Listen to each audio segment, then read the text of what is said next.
Welcome, welcome, welcome. I'm Clifton Beck. Okay, not really. Clifton is on a well deserved break today, but he'll be here with us in spirit. And he'll also be here with us by video a little later on in the show. So, my name is Renee Tomlinson, and I'd like to thank you for joining us today on the ESCO HVAC show. With me today, this way, the true star of the show, my Wait a teammate, minute. my colleague, the one and only Jason Upjute. Hello, Jason, thank Renee. you for joining me today. It's great to Thanks have for you having here. me. Long-time listener, first-time caller. Happy to be on the show today. So let's talk a little bit why we're here today. Today we're going to discuss the F word. The F word. The F Yes, word. the F word as it relates to our industry. I know what you're all thinking, and it's not that one. And not that one either. Yes.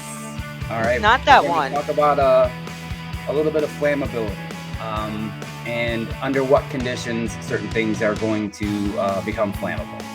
Because under the right conditions, anything can become flammable. True. Very true. And thinking about we're making a big deal out of the flammability of these new refrigerants as they're coming out into the industry, or they have been in the industry for many, many years. But the truth is that all the refrigerants that we've been working with for many, many years are all flammable under the right conditions. So that's what we're going to focus on a little bit today. But before we get started into that, don't forget to tell us where you're joining us from today. And as always, if you have questions along the way, don't hesitate to get them in that chat. So, Jason, are you ready to roll? I'm as ready as I'm going to be for this. Let's give it a whirl and see what happens, right? Let let's do it. Let's go. Before we get started, if we have a mistake again, we're learning the buttons in the studio again for the two of us here. So um, submit your questions. We'll do our best to get to them in the time that we have allotted to us today. We have a beautiful little video starring our true movie star, Mr. Clifton Beck, that we're going to present to you today. So we're hoping that a lot of questions will be answered during that video, and then they're probably going to generate a lot more questions, and we'll try and get to as many of those as we can. Absolutely. I'll be interrupting Jason during his presentation to ask your questions. So again, feel free to jump in with any questions that you have. All right, so we're first going to dive into why these refrigerants, the flammable refrigerants, if you will, are seeing expanded use in our industry, and it has a lot to do with the regulatory landscape and our climate and some of the things that have come our way either via the EPA or through Congress, acts of legislation, those things. We are currently experiencing a refrigerant transition, and it's a little different from previous transitions where it's a phase down instead of a phase out. We saw with the CFCs and the HCFCs that these refrigerants were eventually phased out, meaning we weren't going to import anymore, we weren't going to make anymore. Whatever we had in the chain is what we had in the supply chain, and the future supplies of those refrigerants rely on us as technicians to recover this refrigerant and bring it in for reclamation. The HFC phase down that we're experiencing is exactly that, a phase down. We're not going to go to a net zero. It'll be an 85% phase down. So there will still be what we call a service gas percentage left in the chain to service legacy equipment. So a lot of this particular phase down is based on global warming potential, or GWP, whereas in previous phase outs, we were worried about ozone depletion potential. This particular phase down, again, targets refrigerants based on their GWP. And what a GWP is, it's a metric used to measure a chemical's ability to trap heat in the atmosphere. And for comparison, CO2 has a GWP of 1. If we look at the graphic up here, we can see 410A has a GWP of 2088. And what that means is 410A, when released into the atmosphere, can trap or hold 2,088 times as much heat as CO2 by itself over a 100-year period. So when we see these extremely large numbers from some of these HFCs like 410A or 404A, this is one of the main reasons they're being, again, phased down.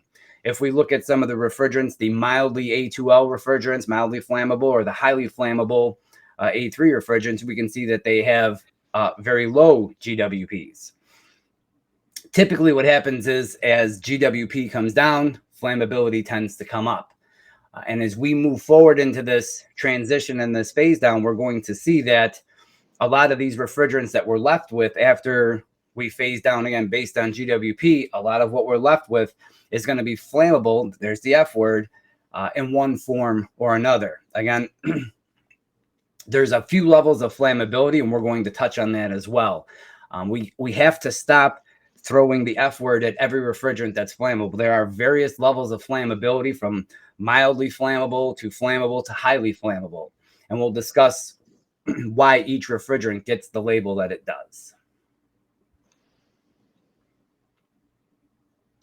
So the most recent piece of legislation that initiated this phase down, if you will, is the AIM Act. It was passed through the Senate, the Congress, signed by the president, and it's a reduction in HFC consumption and import. And the question comes, when does it start? Well, it already started. It started back in 2022 with a 10% reduction. January 1 next year, that reduction jumps to 40%. So if you didn't notice or feel the hurt from a rise in price in some of the HFCs this past year, you're probably going to experience that January 1 next year. And again, it'll end off with about a total of an 85% reduction in HFCs. This is not across the board. The way this is being done is, again, based on the GWP. There is an allotment similar to a bank account. And the EPA allots each manufacturer, importer, what have you, a certain number of credits, if you will, like your bank account. And each tank of refrigerant that you make pulls from that account. So the higher the GWP of the refrigerant, the more credits it takes from your account. So it's going to be up to the manufacturers to decide what they want to manufacture and what they're going to slowly, if you will, phase down or out. We're going to see that the higher GWP refrigerants are going to be pushed to the side in favor of lower GWP refrigerants, which they can make more of given their bank account or their allotment, if you will. So, Jason, one of the things you touched on was you talked about the difference in price already with the Yes. refrigerants. So, what is something that we as an industry can do to make sure that there's a continual supply?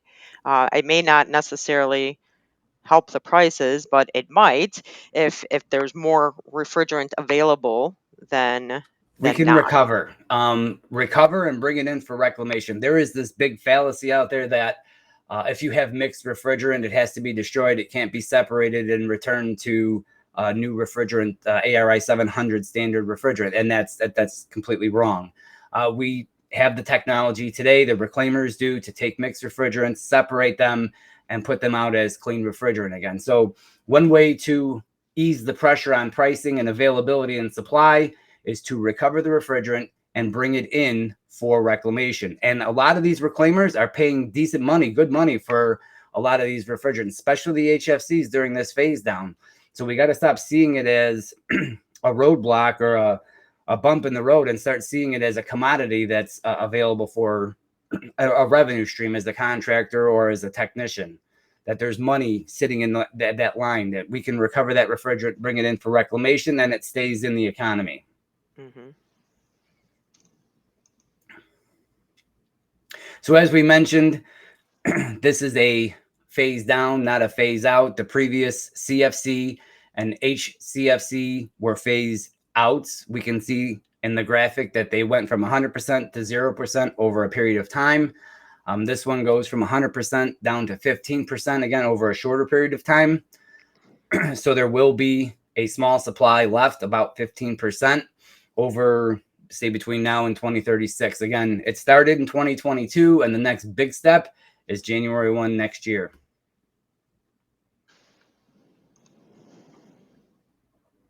So what does this affect? Well, if we look at the graphic shown here, we have 410A on the top, which is a mixture of R125 and R32, a 50-50 mix. And the one below it is a mixture of R32 and R1234YF HFO, which is our 454B. We pointed out earlier that 125 or 410A, if you will, has a GWP of 2088, whereas R32 has a GWP of about 676. So when we get into that allocation and availability, we're going to see a lot more of the 454B, which is mildly flammable, than we will of the 410A, just because of the credits it takes to produce these refrigerants. Awesome. I just want to shout out here, and I have to interrupt the show to actually show this one on screen. So Jason has a fan watching, so I just had to say hi. So. Hi, bud.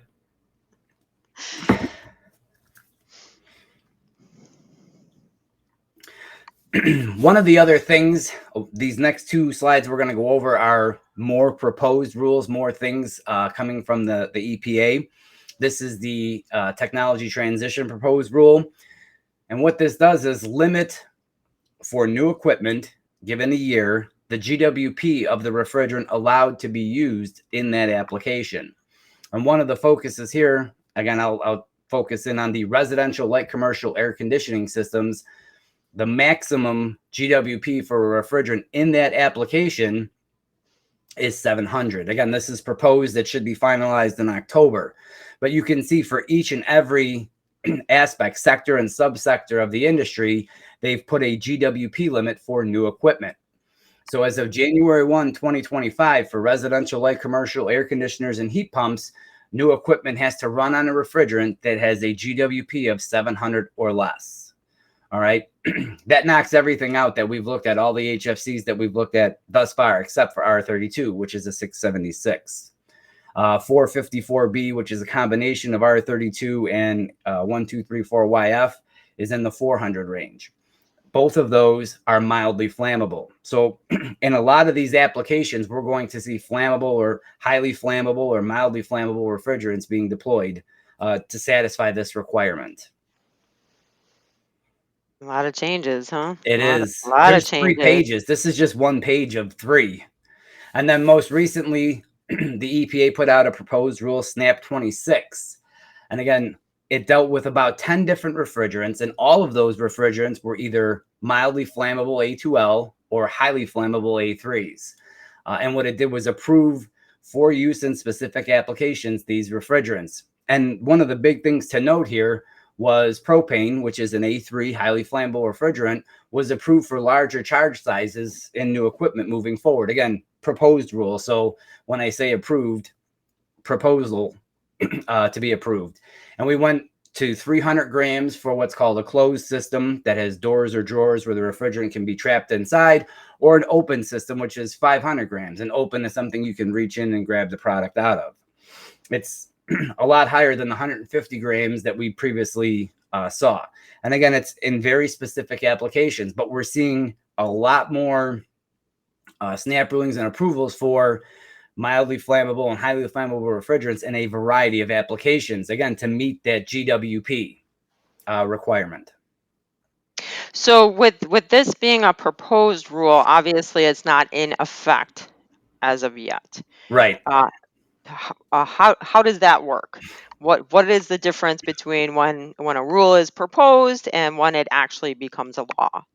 So the standards that govern the equipment covered by this ruling have been updated and allow for this charge. The second step is it goes to SNAP for approval. SNAP will put out a proposed rule, and then there's a comment period where anyone in the industry can log in and submit a comment in support or against the ruling, and then give a reason why. EPA then closes the comment period, looks over all of the comments. If there's nothing serious that needs to be addressed in those comments, then the ruling can become finalized. If there's some serious concerns, something that wasn't thought of or something they didn't foresee, then they may adjust the proposed rule and then publish a finalized rule with some changes to the original. That is good information to know. So when we announce or when we notify you that there's some proposed law, it's to keep you in up to date with what's happening and what's coming down the pike. So just because it says proposed doesn't mean you shouldn't be paying attention, because odds are that it's going to come to fruition, whether it may be slightly modified, because sometimes that's what happens. That's why it goes through the proposal process. There's comment period times and things, but we try our best to make sure that we're keeping these things and this information in front of you constantly. So I see we're talking about these flammability classes up next. So I've been throwing around some big words and some letters and numbers, and I just want to break down where all of this comes from. You've heard me say A2L, A3, highly flammable, mildly flammable, and this comes from ASHRAE Standard 34. And again, it depends on the characteristics and the conditions under which a refrigerant is either toxic or flammable. Flammability is represented with a number 1, 2L, 2, and 3, and toxicity is represented with a letter, either A or B. And depending on how these perform during tests, it will dictate which designation it gets.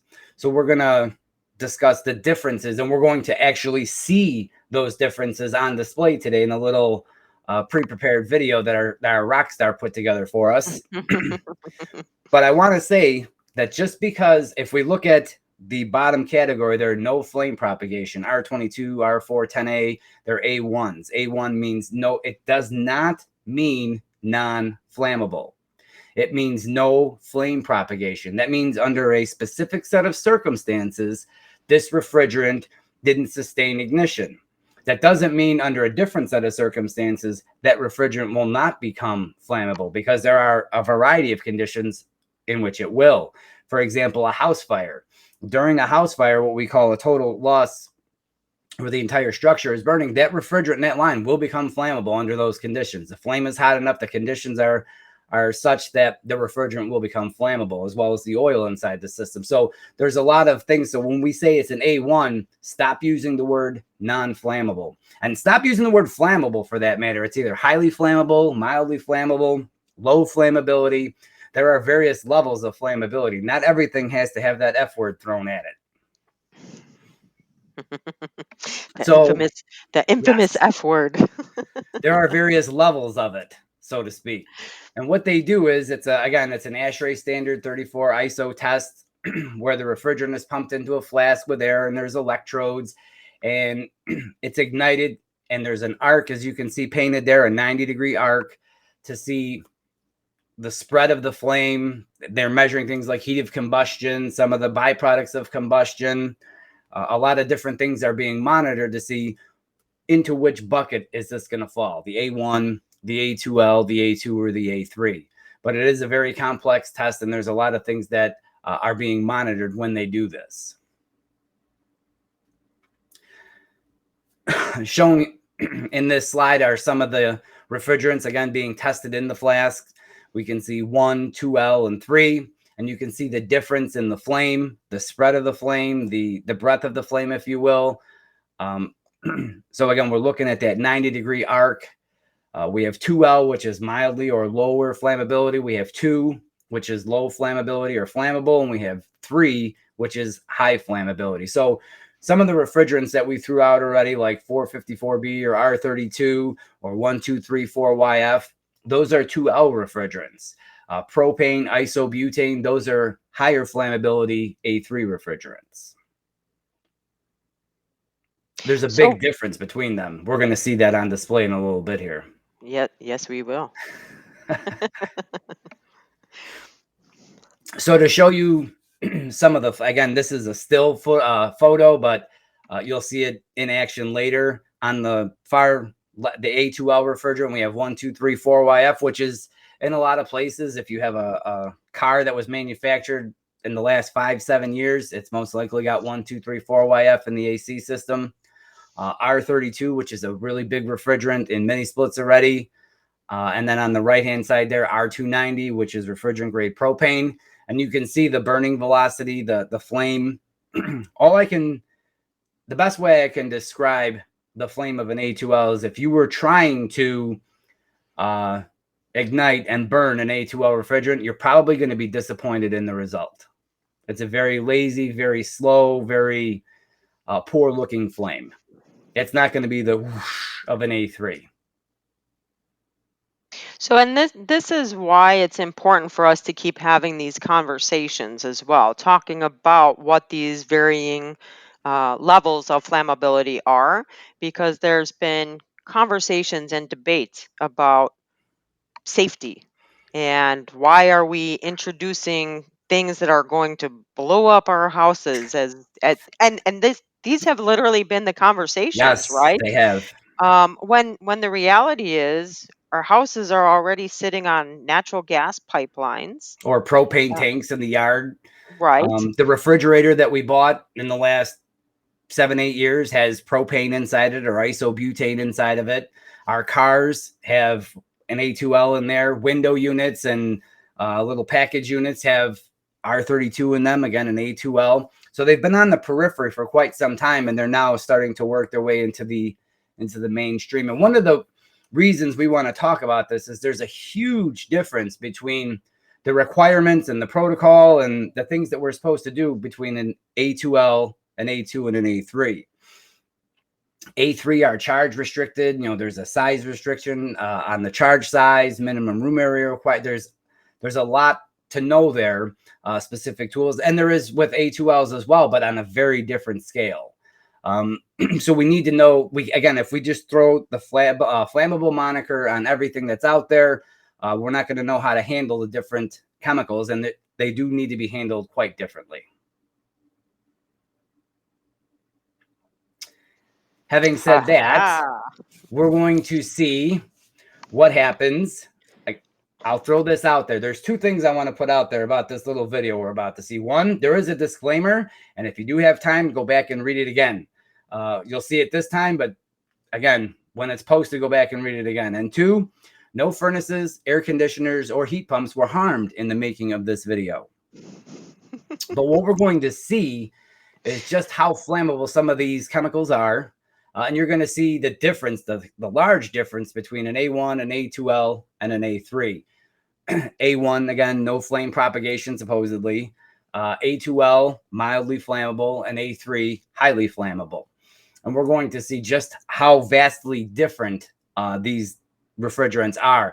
Everyone, again, as you mentioned, a lot of the conversation, everyone just keeps throwing the word flammable out there, and a lot of folks don't understand the difference in levels of flammability. There's a massive difference in levels of flammability, and this video is going to do a great job demonstrating just what we've been explaining here today. And as I mentioned at the beginning, Clifton would be joining us in spirit. So thanks for preparing this in advance for us to show today. Here we go. Okay, I've got a torch. I have an A1, an A2, an A2L, and an A3. You want to go see what they actually look like under fire? Oh yeah.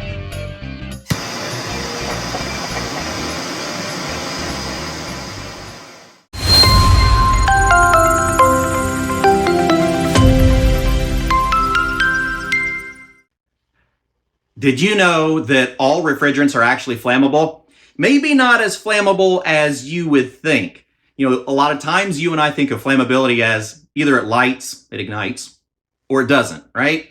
Well, that's really not the case. We know from the combustion triangle that we have to have three important things. We have to have fuel, we have to have oxygen, and we have to have our ignition source. Well, how much fuel, how much oxygen, how much ignition, and at what pressure, right? There are a lot of variables out there. So we're going to talk about the different flammabilities of refrigerants to have a better understanding of how this all looks when we're out into the field, out in the industry. So ASHRAE sets the standard for all of our refrigerants. We basically have two letters, A and B, and four numbers, 1, 2, 2L, and 3. So the AB, that's for our toxicity. 1 is no flame propagation. 2, 2L, and then 3, right? 3 being highly flammable with lots of propagation. There's actually a lot of different scenarios in between But we're basically going to look at 4 primary classifications, all built from ASHRAE. So all the refrigerants that we currently know, as well as all the refrigerants that could be coming in the future, will all be based on that application. Well, what does it look like though, right? To you and me. Now we have wonderful friends in the industry from like Chemours and even Honeywell who shows us in a lab what that looks like. And we've seen YouTube videos of people, shooting flames out of different things, being able to kind of look at that. But we have to remember, all refrigerants, classified refrigerants, are regulated by Section 608 of the Clean Air Act. That's what our Section 608 license is for, right? To make sure that we don't knowingly release refrigerants. So that is our regulated refrigerants. But did you know that other industries are also going through the exact same phase down? Did you even know that other industries use the same chemicals that we do? One very popular one is the aerosol and the foam blowing applications. They've went through all of these phase downs and phase outs that we've seen over history. I mean, we used to use CFC-12 for refrigerant. Well, the aerosol industry used CFC-12 as a propellant for insecticides. We've used R-22. We've used a variety of different refrigerants as propellants and aerosols over time. So other industries are going through this HFC phase down that started in January 1st of 2022, if you didn't know that. So the Kigali Amendment to the Montreal Protocol established the phase down of HFC refrigerants. We started with a 10% reduction of all HFCs January of 2022 by 10%. Anybody see the price of refrigerants go up last year? Yeah, absolutely. And I would say a pretty decent amount of that is because of our HFC phase down. I hope you're aware that January 1st of 2024, we're actually going to add a 30% reduction to those HFCs based on global warming potential. So a lot of our refrigerants are on this slide and they will be going away in the very near future.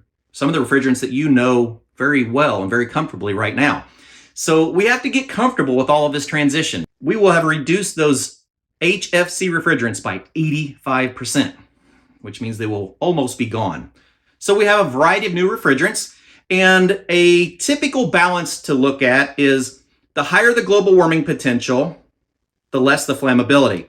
So as our global warming potential is coming down, our flammability is going up. But remember, what does that look like? And what does that look like to us in the field? Well, we are restricted from knowingly releasing regulated refrigerants, but what about those other industries? Huh? All right, that's a little bit of a loophole for us to do some testing and to understand what these HFC refrigerants look like.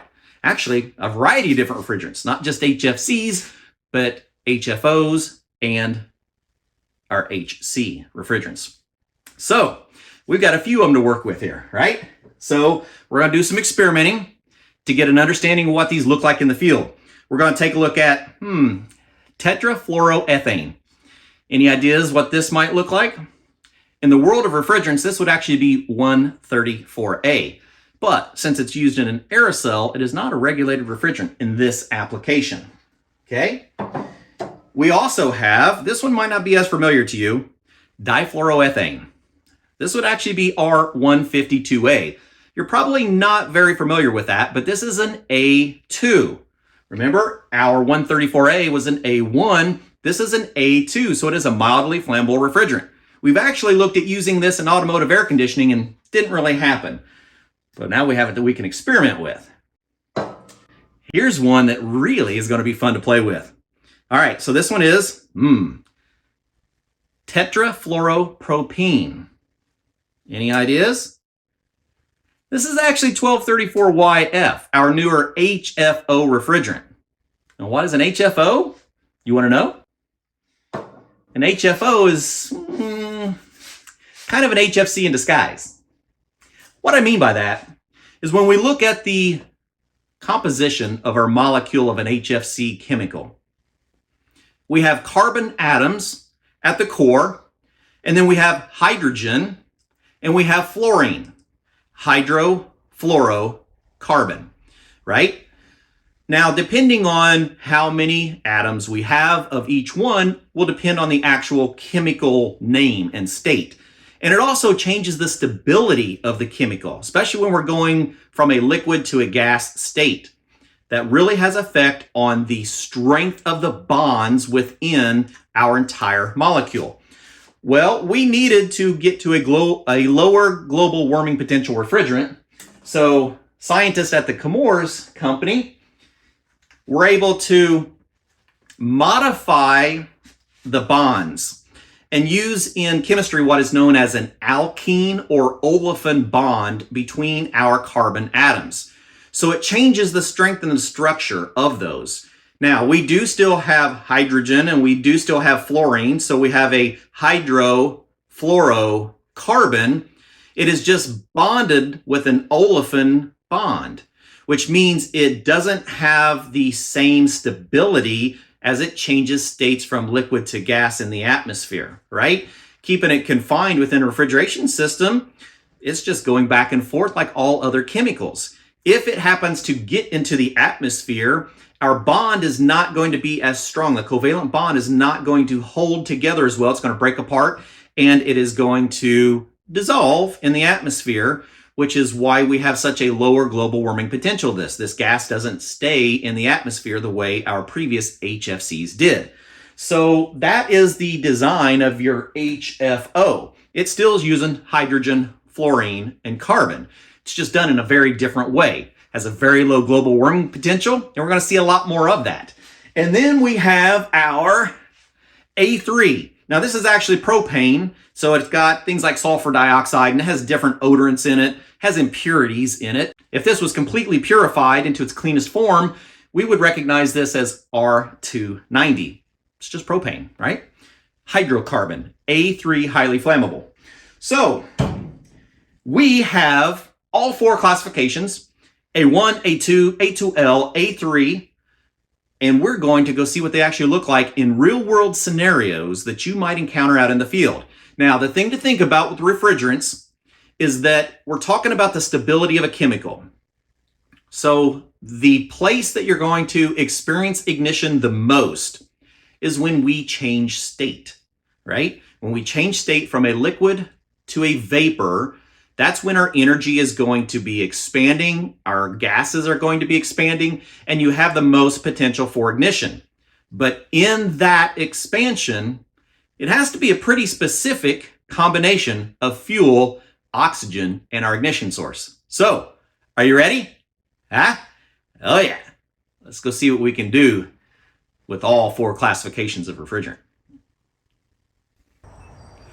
Okay, before it gets too dark, I wanted to show you what we're going to be using for this experiment. We have our A1, our A2, our A2L, as well as our A3 flammability chemicals. We're going to be using 3 different ignition sources that are going to be common to equipment that we know.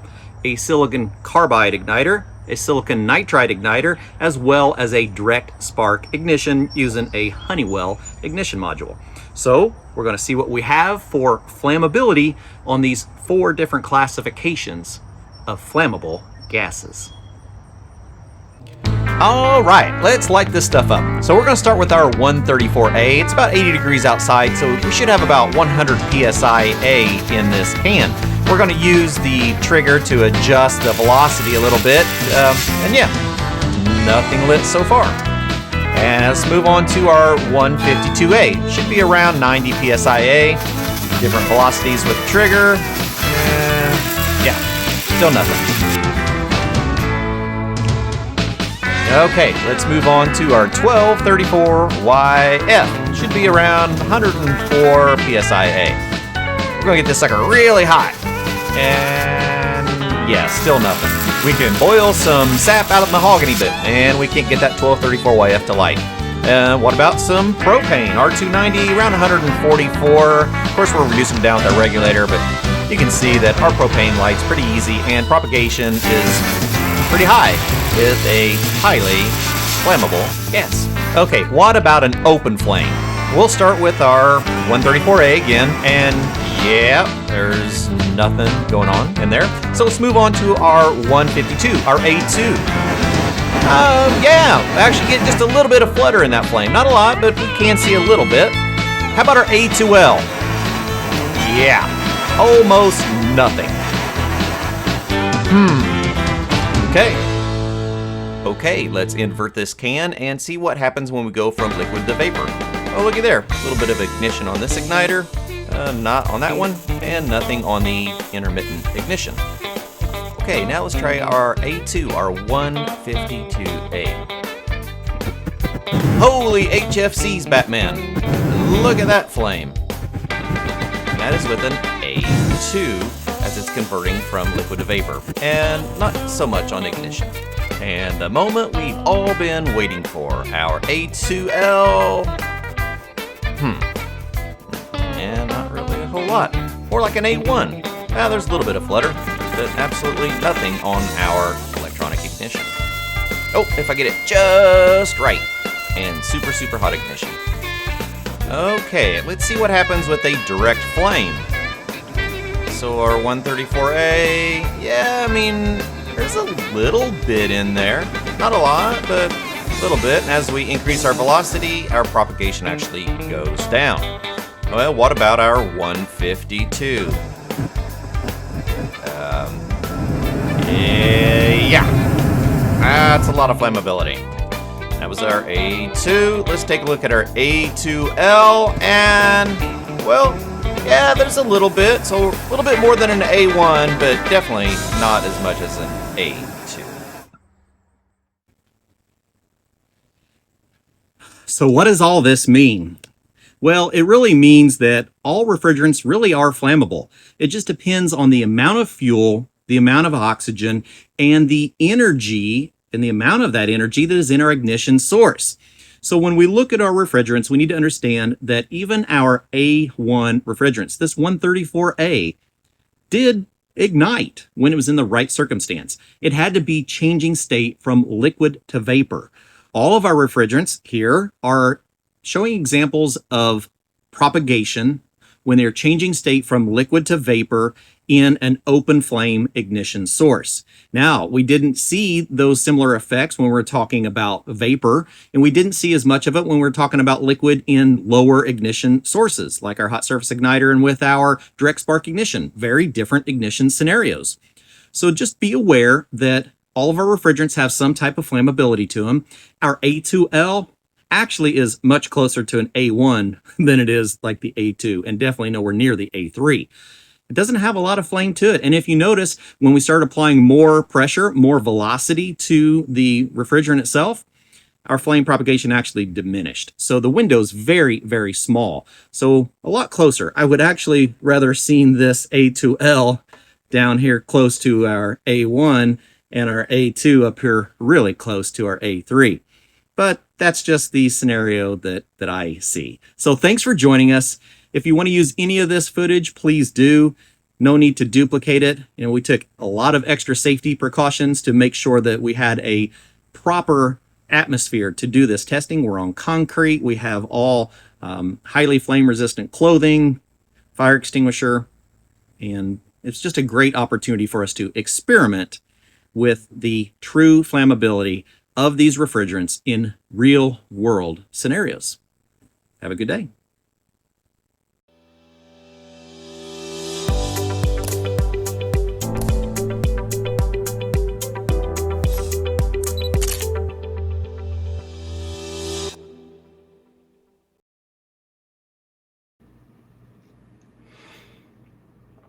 Wowie, wowie.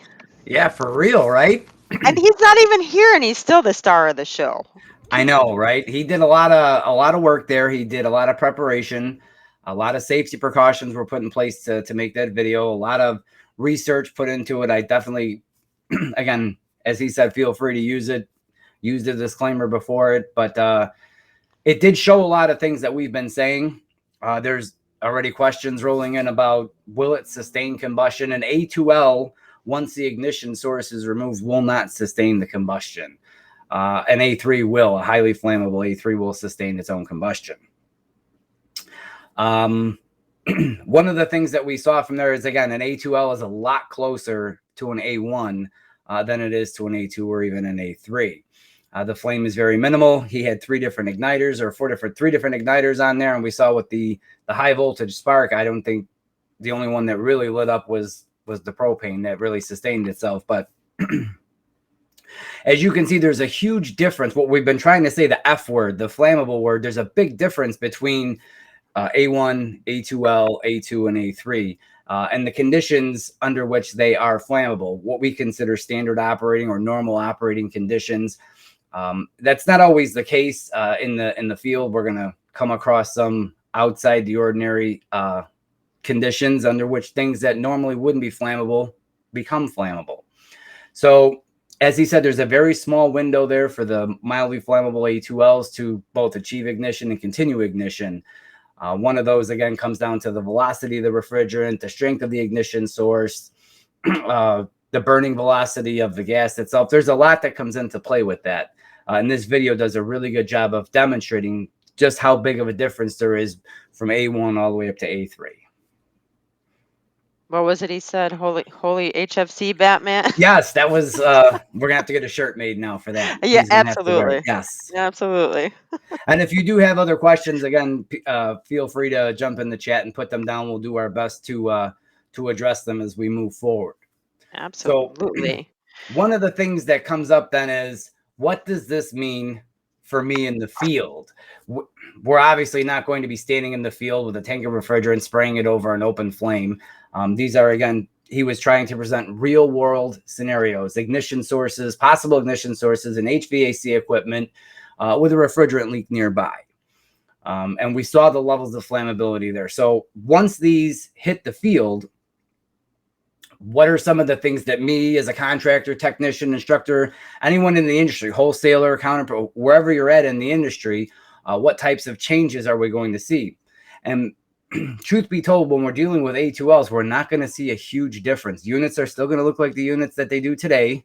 We'll see some difference in the tanks. What we can see here is a tank of 407C and A1, and it has a rupture disc on there. And to the right, we have 1234YF, which has a pressure relief valve. And there's a big difference. The rupture disc, if it ruptures, everything that's on the inside of the tank is now going to be on the outside of the tank. There's no stopping it. On the A2L cylinders, we are not going to see rupture discs. We're going to see a spring-loaded pressure relief valve. And as the pressure in the tank rises, it'll open up, pressure will lower, the valve will close. It will not vent the entire contents of the tank outside of the tank unless, again, the pressure is extremely out of control. So that's one of the differences we're going to see.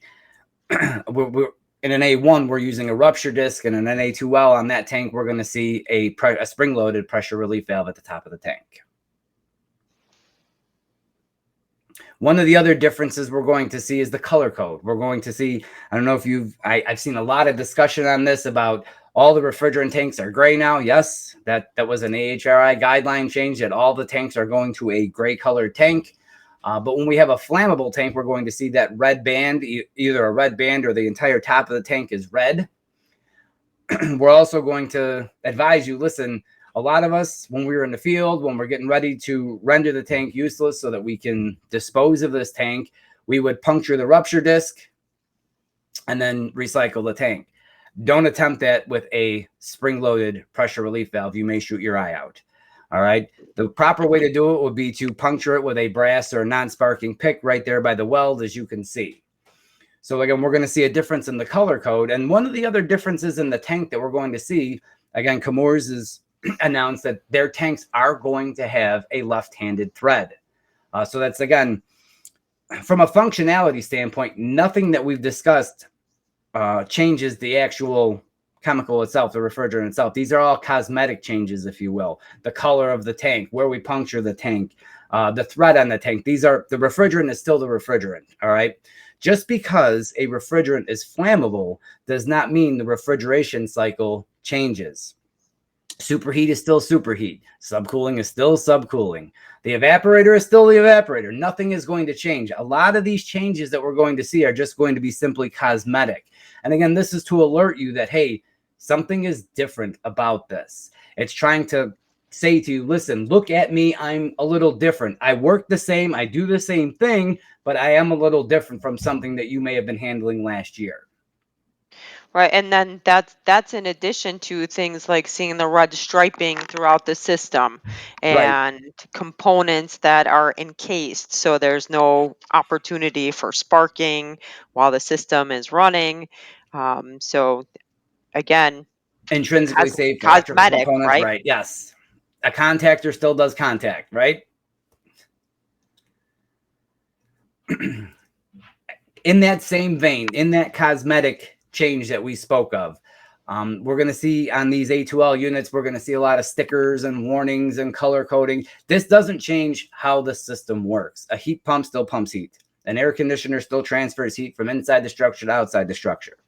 None of that has changed, but we're going to see a lot of stickers and a lot of things to raise our awareness that the fluid inside here, the refrigerant in here, is a little different from the refrigerant that we're used to using, that there is a level of flammability there, mildly flammable A2L in this system. So again, these are just stickers and warnings and things, but it doesn't change the way the system works. So in a lot of instances, we're still going to do the things that we do. We're still going to calculate superheat. We're still going to install the same way we install. All right. The systems themselves have not been radically redesigned to accommodate this flammable refrigerant. All right. We're still going to have the evaporator, the condenser, the metering device, compressor, all of these things. They're just going to have stickers and ratings on them to work with these newer refrigerants. They still do the same job they did 20 years ago, 30 years ago, 40 years ago. Again, all cosmetic changes up to now. And finally, if and when I'm servicing these units, when I'm either doing an install or if I'm working on servicing a system currently in the field, what are some of the things I have to do? With A1 refrigerants, there were a lot of things that we would do that would be considered best practice that weren't required by code. They may have been required by manufacturer, but not necessarily by codes or standards. For example, evacuating a system or pressure testing and leak testing a system. These were considered best practice. And we all want to do what we're supposed to be doing and in deploying best practices when we're servicing or installing systems. However, with the A2L refrigerants, they are now required either by standard, by code, and or manufacturer. These are required. The reason I bring this up is if you are currently doing what we define as industry best practices, when you go to do an install of a system that runs on an A2L, you're not going to see a difference. The biggest difference is going to be before the system even hits the job site. It's evaluating that job site to make sure that it can satisfy the requirements of this A2L refrigerant. Once the equipment hits the job site, the install is the same. We're still going to braze the lines together. We're going to do a pressure test, leak test, evacuate, charges. All of that is the same. And again, if you've been using what we define as industry best practices, you're not going to see a difference in your install or service setup. Awesome. Do we have any questions up to now, or are we so far so good?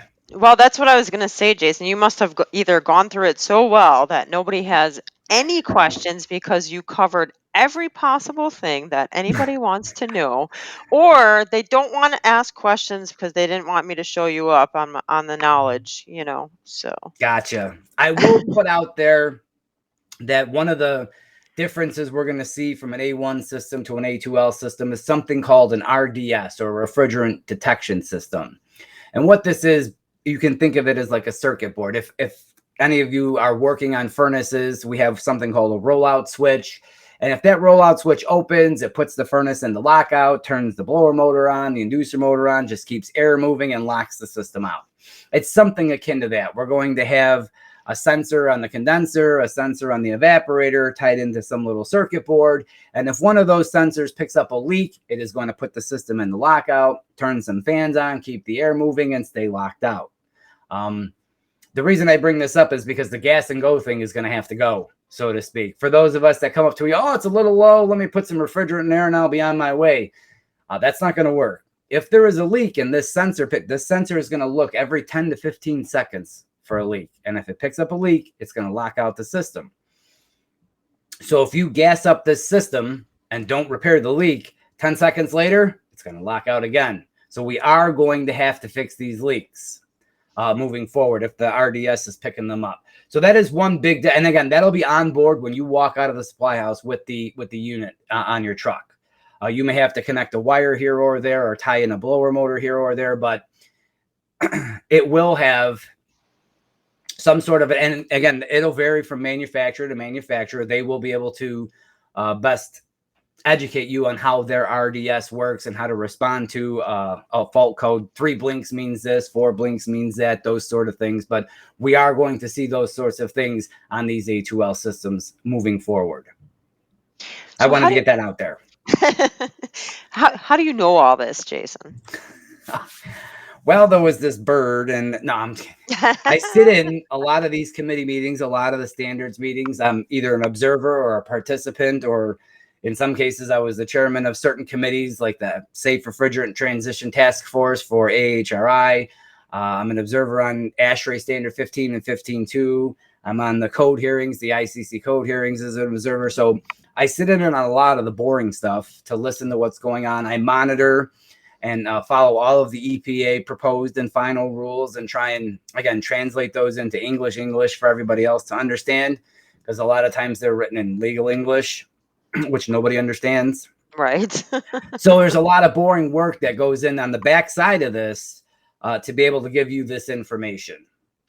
Well, I did think it was important for you to talk a little bit about that, so everybody understands why it is we go to the expert and have you talk about and help to explain these things to everybody out there, because you've been excuse me, sitting on the committees and doing the work, so that we could bring all this information to everyone out there. So I think what we're going to do here is, if anybody wants to learn more or participate in our online course, we have a low GWP refrigerant safety course, online course. You can scan the QR code. It'll take you right to the page where you can find that course. And additionally, if you did not know, there is the Did You Know ESCO HVAC podcast. So don't forget to tune in and listen to that. I believe we have a new episode airing almost every week now. Yeah. So a lot of great conversations, all in different topics and areas too, not just technical topics. We've got soft skills, we've got leadership, we've got talking about carbon monoxide safety. So it's just such a wide range of topics, whether you're involved in the HVACR industry or even not. A lot of these topics really pertain to everyone. So don't forget to join us for that podcast. You can listen in on your favorite podcast platform. We also have it on our e-learning network too. So Jason, is there anything else that you wanted to leave everybody with today? There was a good question that just jumped into the chat. And how are they going to deal with the A2L and A3 refrigerants in service vehicles? So currently, DOT has a clause. It's called MOT, Materials of the Trade. And what that means is there's a certain allowance for what, say, welders and their welding gases, or HVAC folks and their brazing gases. We use oxygen and acetylene and propane torches and MAP gas torches. We drive around with all of these things right now, and we don't have to have placards or ventilation. So how do we do that? And it's under something called MOT, Materials of the Trade. And we're allowed up to 440 pounds, not in a single cylinder, mind you, 26 pounds or less, 26.1, I think it is, or less, before you have to be placarded and hazmated and those sorts of things.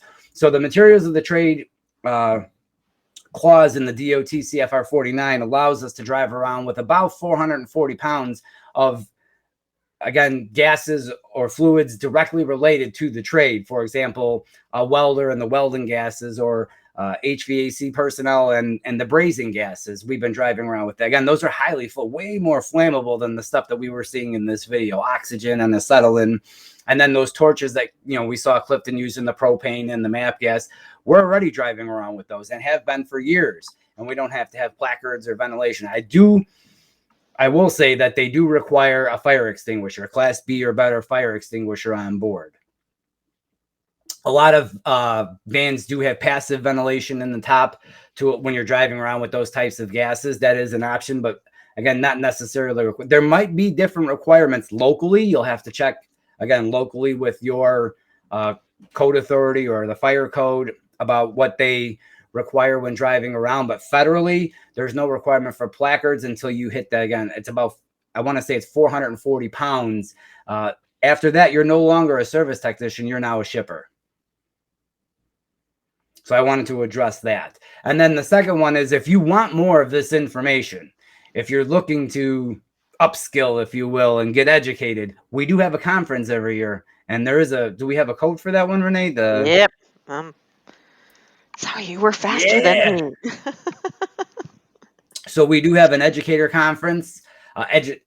There's tons and tons of folks, really, really bright people that come out to share their knowledge with everybody on a wide variety of topics. And there's a schedule.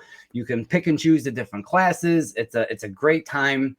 A lot of networking that goes on between contractors, teachers, anyone related to the industry. There's a lot of people at this event. And if you're looking for more information, again, this is the place to go get it.